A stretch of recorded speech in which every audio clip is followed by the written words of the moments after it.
Reddit pregunta: ¿cuál es la peor enfermedad de la que no se habla? Doctor aquí. Los accidentes cerebrovasculares. Los factores de riesgo incluyen muchas de las llamadas enfermedades preexistentes a las que, lamentablemente, pocos prestan atención, como la hipertensión, la diabetes y el tabaquismo. Sin embargo, una vez que ocurre un derrame cerebral, puede ser extremadamente debilitante y cambiar la vida por completo. He visto casos en los que la familia pasa de decir, pero la abuela estaba bien, solo tenía un poco de azúcar, a enfrentarse a una realidad devastadora. Ahora la abuela no puede moverse, hablar o alimentarse por sí sola. El hecho de que tu vida pueda cambiar drásticamente de un momento a otro. Después del derrame, quedes atrapado en tu propio cuerpo como una prisión. Es algo que, personalmente, me parece aterrador. El síndrome de enclaustramiento es uno de mis mayores temores, le tengo un miedo irracional. Trabajé en una unidad de cuidados intensivos neurológicos, justo al otro lado de la calle de un instituto de rehabilitación de renombre nacional. Durante 4 meses, tuve 3 pacientes que fueron transferidos a la UCI desde rehabilitación y estuve a cargo de ellos durante toda su estadía, que duró aproximadamente entre 2 y 8 semanas. Pero, en el lado positivo, una de mis historias favoritas de pacientes fue la de un hombre con síndrome de enclaustramiento que me decía con los ojos que yo era un maldito de las mantas y una perra. Todo porque tenía una infección urinaria grave que se convirtió en sepsis, provocándole una fiebre de 40,4 grados centígrados, y fui yo quien, junto con su esposa, tuvo que quitarle las 19 mantas que ella le había amontonado. Literalmente, había saqueado el carrito de ropa blanca. El paciente también se negaba a tomar Tylenol y a usar compresas de hielo.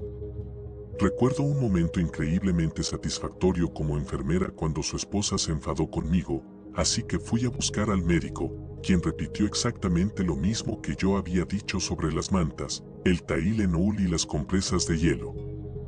Ah, los buenos tiempos. Es una locura, de verdad.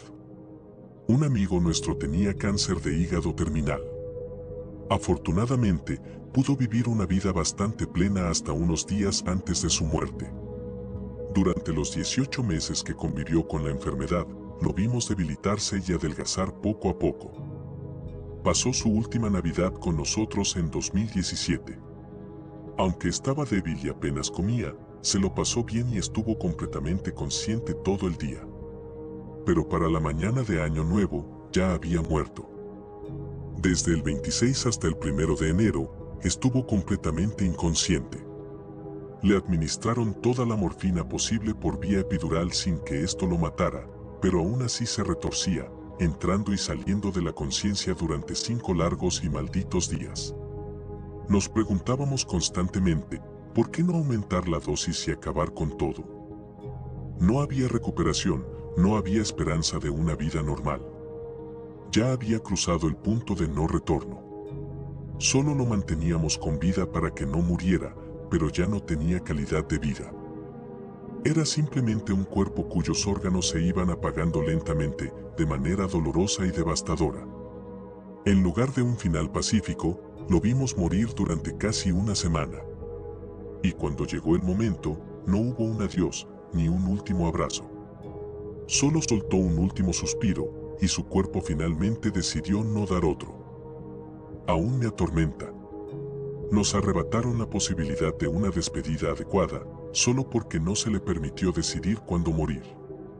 No hay ninguna razón por la que no podamos dejar que estas personas se vayan en paz, legalmente. Estudiante de medicina aquí. No es exactamente una enfermedad, pero la resistencia a los antibióticos es uno de los mayores desafíos que enfrentaremos en el futuro. Las bacterias están evolucionando y volviéndose cada vez más resistentes a los medicamentos. Algunas cepas ya han alcanzado un punto en el que son inmunes a todos los antibióticos disponibles.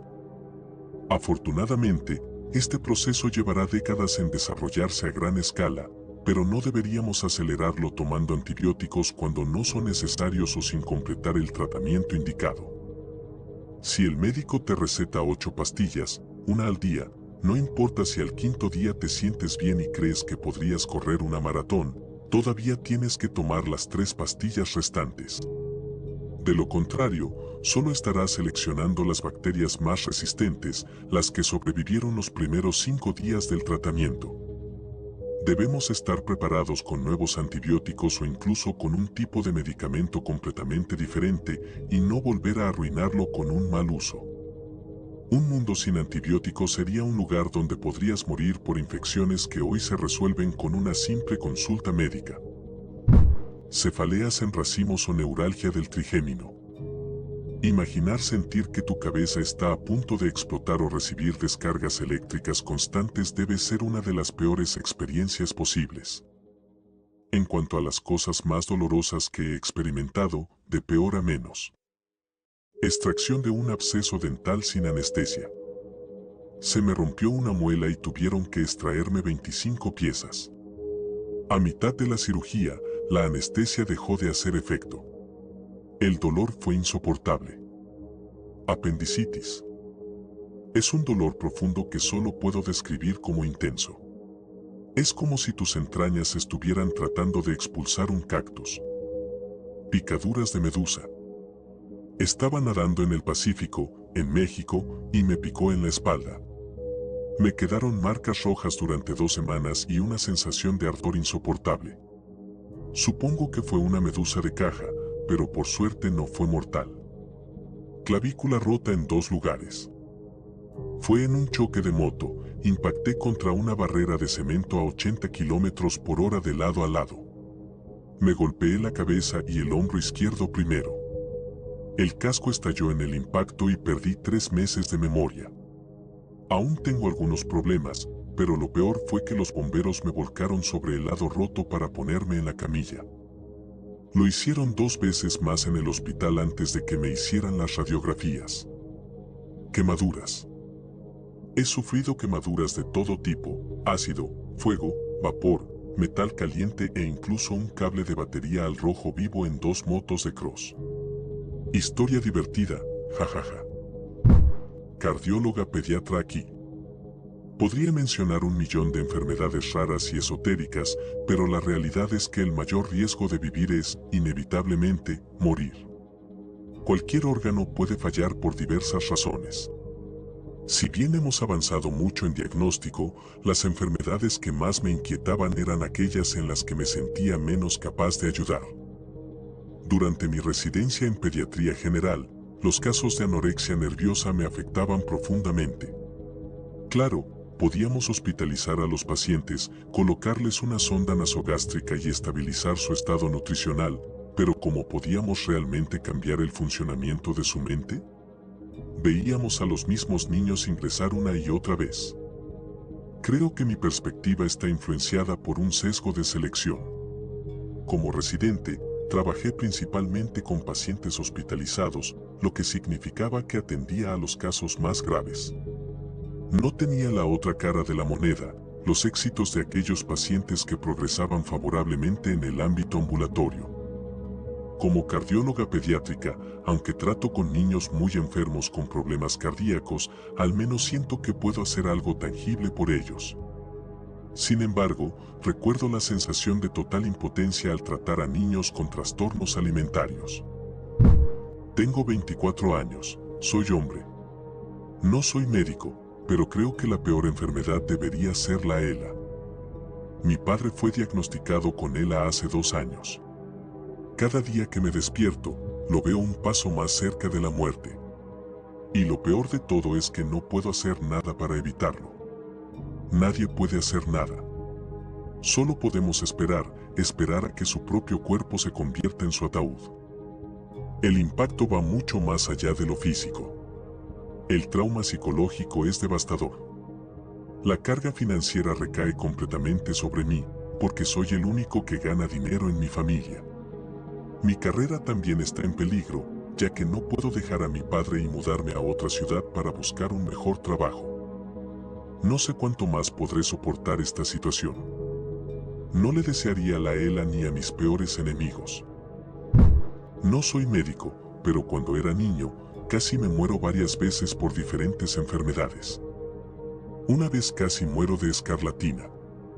Pensé que era otro virus común, pero cuando me hicieron la prueba, mis padres se asustaron muchísimo. Habían leído sobre la enfermedad años antes de que existiera una cura y creían que era algo muy peligroso. Me llevaron de inmediato al hospital, y lo único que recuerdo es que los médicos me gritaban porque, según ellos, no me lavaba bien las manos. Tuvieron que darme una gran cantidad de medicamentos y, de no haberme hecho la prueba a tiempo, probablemente habría muerto. La otra enfermedad de la que casi muero sigue siendo un misterio para mí. Recuerdo haber vomitado varias veces, hacerme múltiples análisis de sangre y, finalmente, los médicos me llevaron a una cama donde pasé al menos 12 horas jugando Minecraft mientras ellos hacían algo, no recuerdo qué, para mantenerme con vida. Más tarde, volvieron a gritarme por no lavarme bien las manos. Me dijeron que, si no hubieran intervenido, me habría quedado dormido y nunca habría despertado. Tuvieron que abrirme el brazo e inyectarme un montón de cosas para salvarme. Todavía tengo una cicatriz bastante fea ahí. La fibrodisplasia osificante progresiva, FOP, es una enfermedad extremadamente rara y devastadora. En condiciones normales, cuando el cuerpo sufre una lesión, como un hematoma, se regenera creando tejido nuevo o cicatricial del tipo dañado. Sin embargo, en los pacientes con FOP, el cuerpo reacciona de manera anómala, reparando las lesiones musculares con la formación de hueso.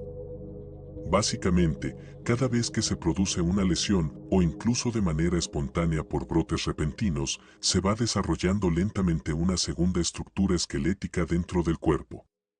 Este nuevo tejido óseo se entrelaza con el esqueleto original, encerrando progresivamente a la persona en una especie de jaula de hueso.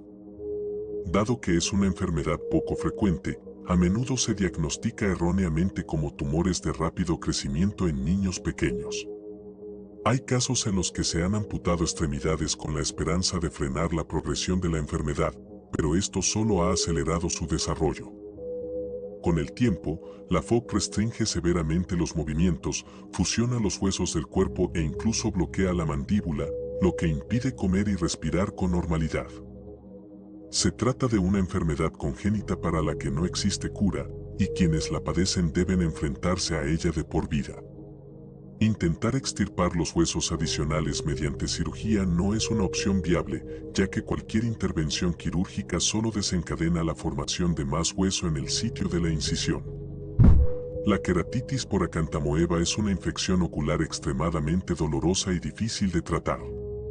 Como oftalmólogo, es preocupante ver cómo muchas personas abusan de sus lentes de contacto sin tomar las precauciones adecuadas, lo que puede conducir a esta grave condición. El dolor asociado con la queratitis por acantamoeba es incomparable y muchos pacientes describen una sensación constante de tener una cerilla encendida en el ojo que no se apaga. Es un dolor tan intenso que no se alivia ni siquiera con anestesia tópica y el sufrimiento es constante tanto de día como de noche. En muchos casos, los pacientes no pueden dormir debido a la intensidad del dolor, lo que genera un estrés psicológico considerable. La ameba que causa esta infección consume la córnea, y lo más difícil es que, al ser un microorganismo distinto de bacterias o virus, no se puede tratar con métodos convencionales de antibióticos o antivirales. El tratamiento implica la eliminación del tejido corneal dañado y, en última instancia, el trasplante de una córnea de donante, pero esto solo es posible después de que la infección haya pasado, lo que puede tomar tiempo y no siempre es exitoso. Esta infección se puede contraer si el agua contaminada entra en contacto con los ojos, lo que incluye actividades como ducharse, lavarse la cara, nadar en piscinas, océanos o lagos. Es fundamental que las personas que usan lentes de contacto tomen precauciones adecuadas para evitar la contaminación de sus lentes y minimizar el riesgo de esta dolorosa infección. El carcinoma metaplásico de mama es una forma muy rara y agresiva de cáncer de mama que representa menos del 1% de todos los casos. Esta enfermedad es extremadamente difícil de tratar debido a su naturaleza invasiva y a su resistencia a la quimioterapia. Además, a menudo es triple negativo, lo que significa que no tiene los receptores que generalmente se usarían para tratamientos más específicos, lo que la hace aún más difícil de tratar. Lamentablemente, este tipo de cáncer tiene una tasa de mortalidad muy alta y las estadísticas sobre su esperanza de vida son desalentadoras, ya que tiende a ser muy rápido en su progresión.